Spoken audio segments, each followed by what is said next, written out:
মিছিলের আগে ধর্মতলা চত্বরে জমায়েতে নিষেধাজ্ঞা, সিপি স্বাক্ষরিত বিজ্ঞপ্তিকে চ্যালেঞ্জ করে হাইকোর্টে মামলা সিপিএমের।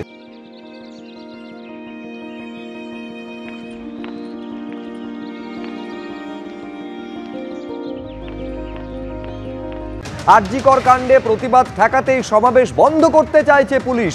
দুর্গাপুজোয় কি মানুষ রাস্তায় বেরোবে না? মণ্ডপে বসে গল্প করাও কি নিষিদ্ধ? প্রশ্ন মামলাকারীর। আমাদের প্রতিনিধি সৌভিক মজুমদার আরো বিস্তারিত বলবেন এই নিয়ে। সৌভিক, এইটা আমাদের জানাও যে সিপি সই করা বিজ্ঞপ্তি তাকেই চ্যালেঞ্জ করেছে সিপিএম হাইকোর্টে। দেখো, একদমই সিপির তরফ থেকে গতকাল যে বিজ্ঞপ্তি জারি করা হয়েছে সেই বিজ্ঞপ্তিকে চ্যালেঞ্জ করেই কলকাতা হাইকোর্টে মামলা হয়েছে। তার কারণ সেখানে লেখা হয়েছে যে একসঙ্গে 5 জনের বেশি ব্যক্তি তারা একত্রিত হতে পারবেন না।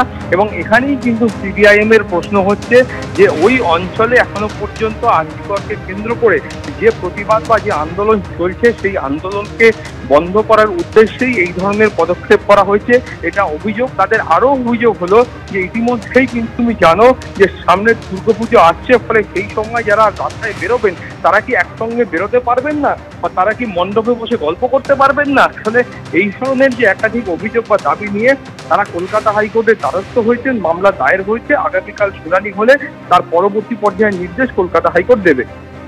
ধন্যবাদ সৌভিক। শান্তিপূর্ণ সুসংগত আন্দোলনকে এই ধরনের কোনো ধারা দিয়ে আটকানো যায় না। সাধারণ মানুষ যেখানে মনে করে যে এই আন্দোলন ন্যায়সঙ্গত আন্দোলন, সেখানে কোন ধারা আপনি দিয়ে আটকাতে পারবেন?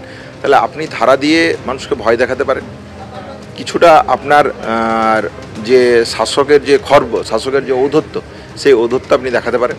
এগুলো তাদের শাসকের বিভিন্ন রকম পরিকল্পনা তারা করে থাকে। আমরা আন্দোলনকারীদের কাছে বলতে চাই যে আমরা যেভাবে আন্দোলন চালিয়েছিলাম এতদিন ধরে শান্তিপূর্ণ সুসংগত উপায়ে, আমরা সেইভাবেই করব।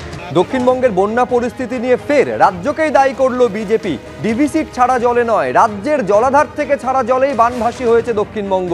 ময়ূরাক্ষী, অজয়, কংসাবতী এবং সুবর্ণরেখা জলেই ভেসেছে রাজ্যের বিস্তীর্ণ অঞ্চল। রাজ্যের 4টি জলাধার থেকে ছাড়া জলের পরিমাণ ডিভিসির থেকেও বেশি। জুনিয়র ডাক্তারদের আন্দোলন থেকে নজর ঘোরাতেই কি রাজ্যের জলাধার থেকে জল ছাড়া হয়েছে? নথি দেখিয়ে প্রশ্ন রাজ্য বিজেপির সাধারণ সম্পাদক জগন্নাথ চট্টোপাধ্যায়ের। ডিভিসি যে পরিমাণ জল ছেড়েছে 16, 17, 18, 19, 20, 21 এই 4 দিন রাজ্যের 4টি বাঁধ থেকে ময়ূরাক্ষী, অজয়, কংসাবতী এবং সুবর্ণরেখা এই 4টি নদীর যে বিভিন্ন ব্যারাজ এবং ড্যাম, সেই সিস্টেম থেকে যে পরিমাণ জল ছাড়া হয়েছে তা সব মিলিয়ে ডিভিসি ছাড়া জলের থেকে বেশি। দেখুন পাঞ্চেত আর মাইথন, আর এই মার্ক করা আছে দেখুন কংসাবতী থেকে কত ছাড়া হয়েছে,